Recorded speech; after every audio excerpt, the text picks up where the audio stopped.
नमस्कार, आप देख रहे हैं इंडिया वॉइस और मैं हूं आपके साथ श्रुति अंगद। देवभूमि समाचार में आप सभी का स्वागत है। खबरों की करते हैं शुरुआत। खबर देहरादून से आ रही है, जहां कांग्रेस नेता और पूर्व केंद्रीय मंत्री गृह मंत्री सुशील कुमार शिंदे के बयान पर सीएम धामी ने कहा है कि कश्मीर के तब और अब के हालात में बेहद अंतर है। आज पूरी दुनिया देख रही है कि कश्मीर में शांति है। जम्मू कश्मीर में विधानसभा चुनाव को सीएम धामी ने कहा कि कश्मीर के लोगों ने देखा है कि राज्य को आतंकवाद में किसने धकेला और आज क्या स्थिति है। कांग्रेस आरक्षण खत्म करने की बात कर रही है क्योंकि उनका नेशनल कॉन्फ्रेंस के साथ गठबंधन है। कश्मीर के अंदर जब से धारा 370 समाप्त हुई है, कश्मीर के अंदर लोगों का आवागमन बढ़ा है, वहां का पर्यटन बढ़ा है, हर प्रकार से समृद्धि हुई है। और जब सुशील कुमार शिंदे गृह मंत्री रहते हुए उनके विचार सबके सामने आ गए हैं, तो स्वयं अंदाजा लगा सकते हैं कि इनके समय में कश्मीर कैसा था और आज कश्मीर कैसा हो गया। आज पूरी दुनिया देख रही है कि आदरणीय प्रधानमंत्री मोदी जी के नेतृत्व में कश्मीर बदल गया है, कश्मीर शांत हो गया है। अलगाववादी, जिहादी, आतंकवादी ये बिल्कुल समाप्ति की ओर है। निश्चित रूप से नया भारत है और धारा 370 इसमें समाप्त होना उसकी बहुत बड़ी भूमिका है, जिसके कारण से आज नया कश्मीर खड़ा हो गया है। और कश्मीर की जनता ने देखा है 30 सालों तक कि इन्होंने कश्मीर को जो है पीछे धकेलने का काम किया है, आतंकवाद के गोद में बैठाने का काम किया है, लगातार भ्रष्टाचार किया है। और कश्मीर की जनता फिर से वो नहीं चाहती। और कांग्रेस का भी जो दोहरा चरित्र है वह भी सामने आ गया है। जो हमारे शंकराचार्य पर्वत से लेकर ऐसे अनेक नाम हैं जो हिंदू हमारे धर्मात्माओं के नाम पर रखे गए हैं, उनको बदलने की बात कर रही है। दूसरी तरफ गुर्जरों से लेकर जो हमारे वहाँ के पहाड़ी लोग हैं, अनेक जो वहाँ के पुराने रहने वाले हैं, उनका सबका आरक्षण भी, शेड्यूल कास्ट के लोगों को भी जो है कहीं न कहीं वो आरक्षण भी समाप्त करना चाहते हैं, जो नेशनल कॉन्फ्रेंस का जो मुद्दा है, जो कि उनके साथ उनका गठबंधन है। राहुल गांधी जब भी बोलते हैं तब वो देश की सुरक्षा के साथ खिलवाड़ करते हैं, देश की अस्मिता के साथ खिलवाड़ करते हैं, देश का जो हमारी संस्कृति है उसको नुकसान पहुंचाने का काम करते हैं। अभी हाल का जो बयान उनका जो सिखों के संबंध में उन्होंने दिया है, सिख पंथ की जो स्थापना है वो महान गुरुओं ने की, सिख पंथ उन पर चलने वाला है। और भारत के अंदर आदरणीय प्रधानमंत्री मोदी जी के नेतृत्व में पूरा भारत आज एक सूत्र में है। पूरब से लेकर पश्चिम, उत्तर से लेकर दक्षिण, कश्मीर से लेकर कन्याकुमारी तक, अटक से लेकर कटक तक। और राहुल गांधी इस प्रकार का बयान देकर निश्चित रूप से सिखों का मनोबल भी तोड़ रहे हैं। देश का जो एक मजबूत सुरक्षा तंत्र है उस पर भी लोगों को प्रश्न चिन्ह खड़ा करने के लिए एक कहीं न कहीं रास्ता खोल रहे हैं। और इनकी भाषा ठीक पन्नू जो खालिस्तानी पन्नू हैं उनकी भाषा और इनकी भाषा में कोई अंतर नहीं है। आगामी 12 सितंबर से कांग्रेस केदारनाथ प्रतिष्ठा यात्रा की फिर से शुरुआत करने जा रही है। बता दें 31 जुलाई को केदारनाथ में आई आपदा के बाद कांग्रेस ने अपनी यह यात्रा स्थगित कर दी थी। कांग्रेस की प्रतिष्ठा यात्रा को लेकर बीजेपी विधायक विनोद चमोली ने कांग्रेस पर तंज कसा है। उन्होंने कहा कि कांग्रेस की केदारनाथ यात्रा सिर्फ और सिर्फ राजनीतिक यात्रा है। उन्होंने कहा कि पिछली बार जब कांग्रेस ने अपनी यात्रा शुरू की थी तो वहां की स्थानीय जनता ने कांग्रेस का जमकर विरोध किया था और अब बाद में कांग्रेस ने आपदा का बहाना बनाकर अपनी यात्रा को स्थगित करने का नाम दिया था। केदारनाथ की जनता जागरूक है और वहां की जनता कभी नहीं चाहेगी कि केदारनाथ धाम के नाम पर कोई राजनीति हो। केदारनाथ यात्रा कांग्रेस की सिर्फ और सिर्फ एक राजनीतिक यात्रा है। जो केदारनाथ विधानसभा में होने वाले जो चुनाव है निकट भविष्य में, उसको लेकर की जा रही है। और मैंने पहले ही कहा है, बड़ा स्पष्ट कहा है कि बाबा केदार एक जागृत हमारा केदार है, कोई ऐसा नहीं कि बहुत उसको हल्के में लिया जाएगा। तो निश्चित तौर पर जिस तरह से कांग्रेस कर रही है और बाबा भी देख रहा है, अभी पिछले दिनों आपने देखा कि पिछली बार स्थानीय लोगों ने उनका विरोध कर दिया, उसके कारण उनको वापस आना पड़ा। बाद में यात्रा स्थगित करने के कारण ढूंढने पड़े उनको।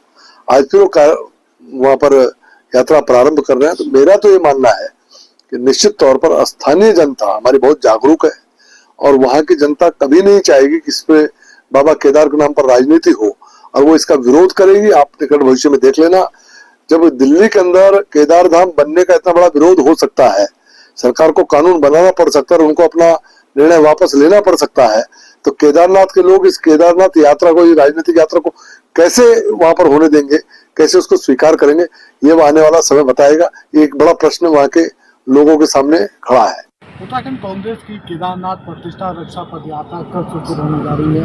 कांग्रेस की प्रदेश अध्यक्ष की अगुवाई में शुरू हो रही है, जिसमें सोन पर्याप्त है इस पद यात्रा का प्राप्त शुरू होता है।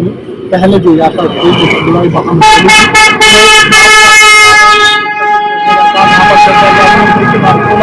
ये पद यात्रा शुरू कर रहे हैं। ऐसे समझा जा सकता है कि कांग्रेस की इस पद यात्रा से एक तरफ तो सियासत गर्म हो चुकी है, वहीं दूसरी तरफ कांग्रेस का संगठन मजबूत होने की दिशा में आगे बढ़ने लगा है। कांग्रेस प्रदेश अध्यक्ष अगुवाई कर रहे हैं।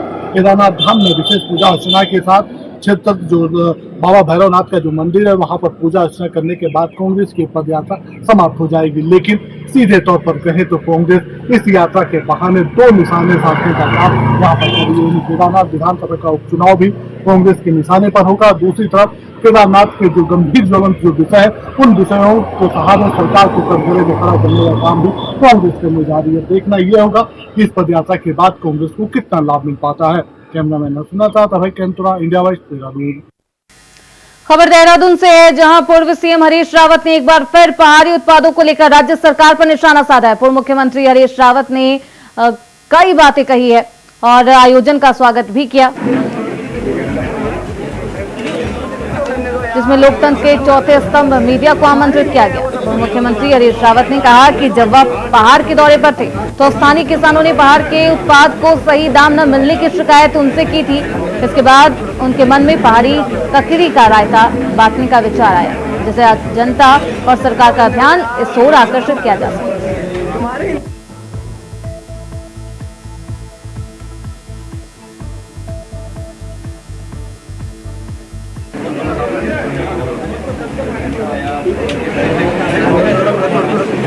गया था जब पहाड़ों में, तो मेरे ककड़ी उत्पादक लोगों ने मुझसे कहा कि आप हमसे क्यों नाराज हैं। अब मैं उनको कैसे बताता कि मेरे पास इतनी ककड़ियां आ नहीं रही हैं। तो मैंने जितनी आई तो मैंने सोचा उसका व्यस्त उपयोग क्या हो सकता है। तो मैंने कहा पत्रकारों को रायता खिला देंगे तो बाकी वो फैला देंगे। वहीं राहुल गांधी की विदेश में दिए गए आरक्षण के बयान के बाद देश में सियासत तेज है। भाजपा लगातार राहुल गांधी के बयान को लेकर विपक्ष को घेरती हुई नजर आ रही है। मामले में पूर्व मुख्यमंत्री हरीश रावत ने प्रेस कॉन्फ्रेंस किया। हरीश रावत ने कहा कि राहुल गांधी और कांग्रेस की मंशा आरक्षण के पक्ष में नहीं है, भाजपा को राहुल फोबिया हो गया है। हरीश रावत ने कहा कि बीजेपी हमेशा आरक्षण के खिलाफ रही।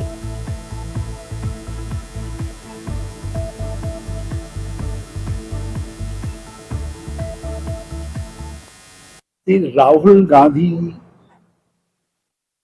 जी की बातचीत, जिसमें वैचारिक फोरम्स में आदान प्रदान भी सम्मिलित है, उसको लेकर के भाजपा का नेतृत्व वर्ग बहुत घबराया हुआ है, क्योंकि दो विरोधाभास लोगों को बिल्कुल साफ दिखाई दे रहे हैं। देश और दुनिया के लोगों को एक तरफ माननीय प्रधानमंत्री जी हैं, जो कभी प्रेस से भी खुल करके बातचीत नहीं, मतलब गार्डेड प्रायोजित बातचीत कर, सेलेक्टेड लोगों से बातचीत करते हैं, कभी प्रेस कॉन्फ्रेंस एज सच और उसमें प्रश्न नहीं लेते। और राहुल गांधी जी इंटरनेशनल फेम के यूनिवर्सिटीज के फोरम में खुले मंच पर लोगों से बातचीत कर रहे हैं और प्रश्न ले रहे हैं और प्रश्न का उत्तर दे रहे हैं। तो ये विरोधाभास को भाजपा अपने झूठ से, अपने डिस्टॉर्शन से कैमोफ्लेज करना चाहती है, ढकना चाहती है, उसको आच्छादित करना चाहती है, ताकि लोगों का ध्यान इस बात पर रहेगा। वही खबर देहरादून से है, जहां प्रशिक्षण और सेवा योजन विभाग में कैबिनेट मंत्री सौरभ बहुगुणा ने बिना बताए नाराजगी जताई है और कैबिनेट मंत्री के निशाने पर अब अधिकारी भी नजर आए, पत्र लिखकर सख्त हिदायत भी दी है। तो तबादले और अटैचमेंट का खेल चल रहा है। विभाग के अधिकारी मनमानी तरीके से ये सब कर रहे हैं। कैबिनेट मंत्री सौरभ बहुगुणा ने इस पर कड़ी नाराजगी जताते हुए विभागीय अधिकारियों को भविष्य में इसे बाज आने की हिदायत भी दी है। कैबिनेट मंत्री सौरभ बहुगुणा के प्रमुख सचिव ने इसको लेकर निदेशक प्रशिक्षण और सेवा योजन को पत्र लिखा है। पत्र में साफ कहा गया है कि यदि भविष्य में इस तरह के आदेश किए गए तो उन्हें खुद ही निरस्त समझा जाएगा। मंत्री की अधिकारी नहीं सुन रहे हैं। देखिए, डायरेक्टरेट लेवल पे कुछ ट्रांसफर्स डायरेक्टर को करना अलाउड होते हैं और हर ट्रांसफर मंत्री तक नहीं आता है, लेकिन मुझे कुछ शिकायतें आई थी जिसके कारण वो लेटर मैंने नहीं, मेरे निजी सचिव गुणवंत जी के माध्यम से भेजा गया है डायरेक्टरेट को कि कोई भी ट्रांसफर पोस्टिंग या प्रमोशन डायरेक्टरेट लेवल से किया जा रहा है तो उसका संज्ञान या तो मंत्री के ऑफिस में या सचिव के ऑफिस में देना चाहिए, ताकि हम लोग के नॉलेज में रहे। और कुछ शिकायतें थी अटैचमेंट्स को स्पेशली लेके, तो उसकी वजह से हमने चिट्ठी लिखी है कि कोई भी ट्रांसफर पोस्टिंग प्रमोशन बिना हमारे संज्ञान में लाए हुए नहीं किए जाएंगे और अगर करे जाते हैं तो उसको स्वतः ही रद्द माना जाएगा। देखिए, इस सरकार में हम बार बार कह रहे हैं, अधिकारी मंत्रियों को मंत्री नहीं समझ रहे, मंत्री मुख्यमंत्री को मंत्री नहीं समझ रहे और मुख्यमंत्री का विश्वास अपने मंत्रियों पर नहीं है, तो ये खेल तो होना ही होना है। कितनी बड़ी दुर्भाग्यपूर्ण बात है कि मंत्री को ये पता ही नहीं कि मेरे विभाग में क्या खेल हो रहा है। कैसे मंत्री लोग हैं, अगर उनको जानकारी नहीं है तो मैं समझता हूँ ये तो उनका सबसे बड़ा फेलियर है, उनकी पकड़ नहीं विभाग में। और सौरभ बहुगुणा जैसा मंत्री ये बात कह रहा है, जिसका अपना एक राजनीतिक इतिहास रहा है, जिसके दादा आदरणीय बहुगुणा जी को, हेमचंद बहुगुणा जी को, कि एक सख्त प्रशासक के रूप में माना जाता है। वही खबर रानीखेत से है, जहां पर्यटन नगरी में देवी नंदा सुनंदा महोत्सव की धूम है। नंदाष्टमी से शुरू हुई देवी पूजा के 7 कार्यक्रमों की शुरुआत हुई है। राजा बने सुरेंद्र शाह ने विशेष जनों के साथ देवी नंदा सुनंदा की पूजा अर्चना की। मंदिर परिसर में सांस्कृतिक कार्यक्रमों की कई प्रतियोगिताएं चल रही है। इसके साथ ही राजपुरा मैदान में भी सांस्कृतिक कार्यक्रमों की धूम मची है। अलग अलग क्षेत्रों से भारी संख्या में दर्शक पहुंच रहे हैं।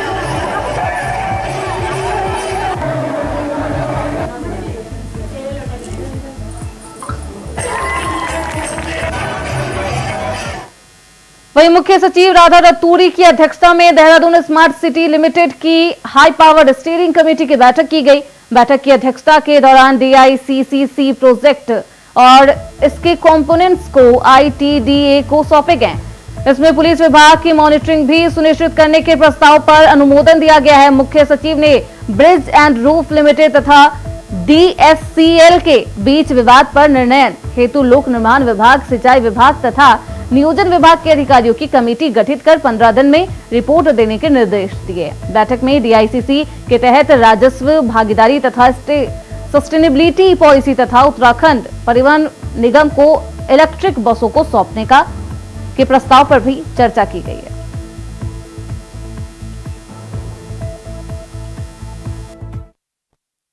वही खबर जसपुर से है, जहां प्रशासन की कार्रवाई से खनन माफियाओं में हड़कंप मचा हुआ है। अब खनन विभाग और तहसील प्रशासन की टीम ने फीका नदी से हो रहे अवैध खनन की नापतौल के बाद खनन माफियाओं पर 22 लाख का जुर्माना लगाया। दरअसल आपको बता दें कि 2 दिन पहले तहसील प्रशासन ने जसपुर फीका नदी में अवैध खनन की सूचना पर छापेमारी की थी, जिसमें 4 डंपरों को मौके से पकड़ा गया था और अब खनन माफियाओं पर 22 लाख का जुर्माना भी लगाया गया है।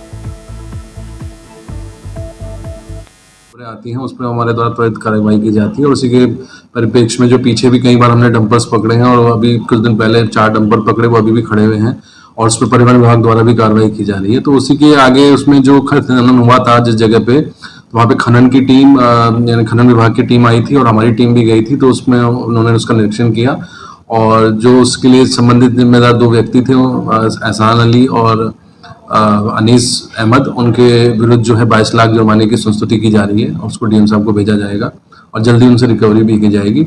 और इसके अतिरिक्त भी हमारे सीमित संसाधनों के पश्चात भी हम लोग इसमें निरंतर कार्रवाई कर रहे हैं और परिवहन विभाग भी और पुलिस विभाग भी इसमें हमारी मदद कर रहा है और हमारी ये कार्रवाई निरंतर जारी रहेगी।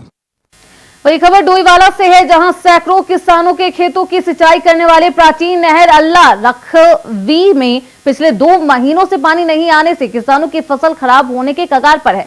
नहर की देखरेख करने वाले किसानों और स्थानीय लोगों ने डोईवाला के एसडीएम योगेश मेहरा से मुलाकात कर नहर में पानी की समस्या का समाधान करने की मांग की है। एसडीएम ने जल्द किसानों को कार्रवाई करने का आश्वासन भी दिया है। डोईवाला के अंतर्गत लच्छीवाला के समीप जो अल्लाह रखा नहर है उसके क्षतिग्रस्त होने के संबंध में एक ज्ञापन किसान यूनियन और स्थानीय निवासियों के द्वारा दिया गया।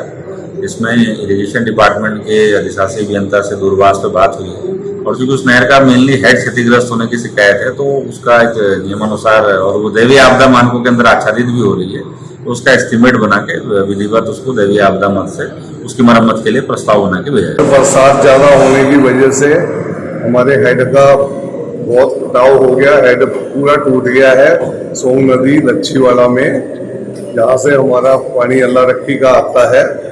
2 महीने हो गए हमारी नहर में पानी बूंद पानी नहीं आया और पूरा हेड हमारा डिस्टर्ब हो गया, पूरा मलबा भर गया हमारी नहर में। तो उसके लिए हम 1 हफ्ता पहले हमने तहसीलदार साहब को एप्लीकेशन दी थी।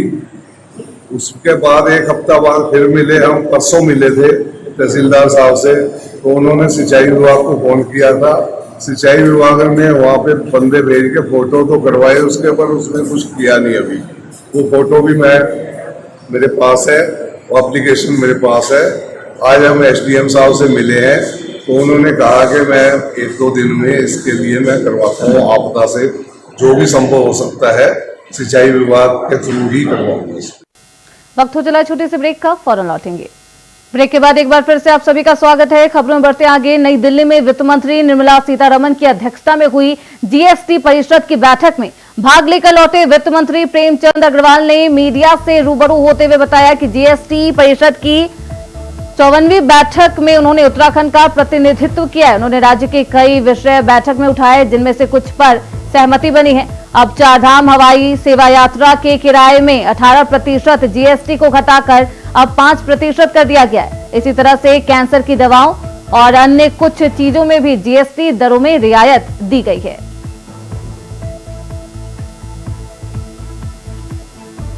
काउंसिल की बैठक में मुझे प्रतिभाग करने का मौका मिला वित्त मंत्री उत्तराखंड के प्रतिनिधि के रूप में। वहां मुझे जो बात मैंने रखी और मुझे खुशी है कि जीएसटी काउंसिल ने इसे स्वीकार किया, उसमें जो हमारे यहाँ धार्मिक यात्राओं पे हेलीकॉप्टर से लोग यात्रा करते हैं और उस पर 18% जीएसटी अभी तक देना पड़ रहा था। हमने आग्रह किया जीएसटी काउंसिल में तो उसे घटा के 5% किया गया जो हमारी मांग थी। और ये आने वाले श्रद्धालुओं को एक अच्छी खुशी की बात है, राहत की बात है। इस प्रकार अन्य को और भी निर्णय हुए, जैसे कैंसर जो एक बहुत बड़ी बीमारी के रूप में आगे बढ़ रही है, बहुत महंगी दवाइयां मिलती है, उसमें 12% जीएसटी था वो 5% पे हो गया है। इसी प्रकार से हमारे यहाँ जो नमकीन है उस पर भी 12% था, अब उसमें शायद उसे भी घटाया 5% हुआ है। यानी कि इस प्रकार के अनेक निर्णय जो जनहित में हो सकते थे। वही खबर देहरादून से है, जहां प्रदेश में लगातार डेंगू का डंक गहराता जा रहा है। मैदान से लेकर पहाड़ तक डेंगू के मामले सामने आ रहे हैं। वहीं देहरादून जनपद में अब तक 7 लोगों में डेंगू की पुष्टि हो चुकी है, जिसको लेकर स्वास्थ्य विभाग ने भी अपनी तैयारी पूरी कर ली है। मुख्य चिकित्सा अधिकारी संजय जैन ने बताया कि डेंगू का बुखार एकदम से आने वाला तेज बुखार है। आमतौर पर डेंगू का मच्छर रुके हुए साफ पानी में पैदा होता है।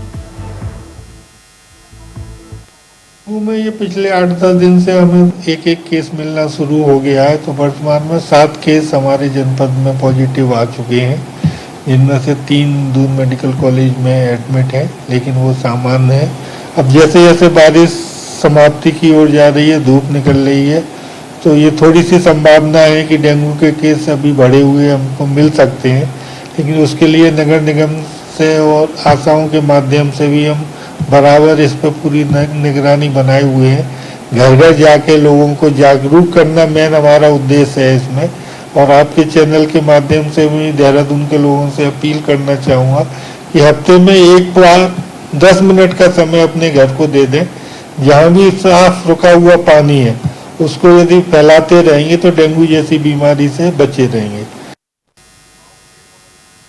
वहीं कलियर मेले को सकुशल संपन्न कराने में हरिद्वार प्रशासन जुटा हुआ है। नशा तस्करों और अवैध पार्किंग बनाने वालों पर पैनी नजर रखने वाली है। पूरे मेले में क्षेत्र में 400 पुलिसकर्मी तैनात किए गए हैं। आपको बता दें कि एसएसपी हरिद्वार परमेंद्र सिंह डोभाल ने जानकारी देते हुए बताया कि पुलिस प्रशासन ने कलियर शरीफ मेले की पूरी तैयारी कर ली है। वहीं समय समय पर पुलिस अधिकारियों के साथ ब्रीफिंग भी की जा रही है। एक प्रतिवर्ष के भांति इस बार भी 9 तारीख से उर्स कलियर उर्स का शुभारंभ हुआ है और इसकी जो महत्वपूर्ण तिथियां हैं उसमें 15 तारीख को छोटी रोशनी और 16 तारीख को बड़ी रोशनी का महत्वपूर्ण पर्व इसमें आएंगे। इसके परिप्रेक्ष्य में हमारा जो टोटल पुलिस बल है उसमें 4 जोन और करीब 15 सेक्टरों में हम लोगों ने इसको विभाजित किया है और जो हमारा टोटल फोर्स है करीब 400 से ऊपर पुलिसकर्मी इसमें लगाए गए हैं, जिसमें इस जनपद के बाहर के भी लोग यहाँ पर आए हैं। इस मेले को सकुशल संपन्न कराने के लिए हम पूरी तरीके से सुसज्जित भी हैं और पूरी तरीके से हम लोग इसमें लगे हुए हैं और एसपी ग्रामीण इसके नोडल अफसर बनाए गए हैं। ट्रैफिक के जो अरेंजमेंट्स हैं उसके लिए सीओ हमारे एसपी ट्रैफिक ने जो हमारी पार्किंग अरेंजमेंट्स हैं और जो हमारे वन वे सिस्टम्स हैं वो वहाँ पर लागू किए जाएंगे और खासकर 15 और 16 के दिन काफ़ी ज़्यादा भीड़ वहाँ होगी। उसी को ध्यान में रखते हुए जो हमारे पुलिस बल है उसको विधिवत उनको प्रशिक्षित किया गया है, विधिवत उनको ब्रीफिंग दी गई है और उसी के हिसाब से आगे के अरेंजमेंट्स किए जाएंगे। वही खबर देहरादून से है, जहां प्रदेश में अगले कुछ दिन भारी बारिश का अलर्ट जारी किया गया है। भारी बारिश को लेकर मौसम विभाग ने चेतावनी जारी की है। 12 और 13 सितंबर के लिए मौसम विभाग ने चेतावनी जारी की है। मौसम विभाग की चेतावनी पर उत्तराखंड शासन ने भी सभी जिलों को दिशा निर्देश दिए हैं। तो 12 और 13 सितंबर से भारी बारिश की संभावनाएं जताई जा रही है।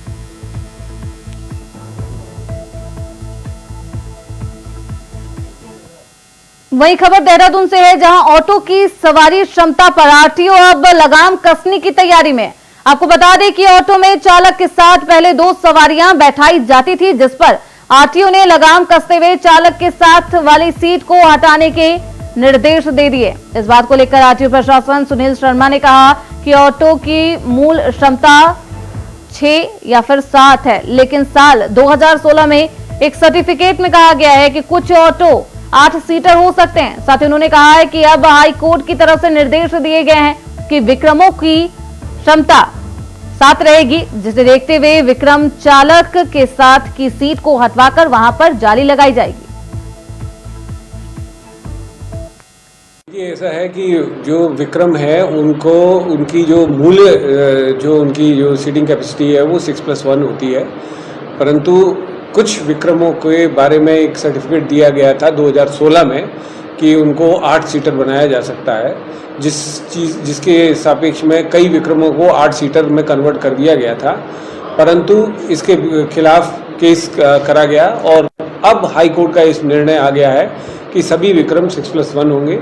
तो जो भी विक्रम आज 8 सीटर हैं या 7+1 है उनकी एक सीट आगे की हटवाई जा रही है, ताकि जो उनकी आरसी है, जो माननीय हाई कोर्ट का जो आदेश है उसका अनुपालन करते हुए 6+1 में पीछे 6 सवारी बैठेंगी और आगे एक ड्राइवर होगा। बगल की सवारी को कटवाकर वहां पर जाली लगवाई जा रही है। इसी के साथ इस बुलेटिन बस इतना ही। देखते रहिए इंडिया वॉइस।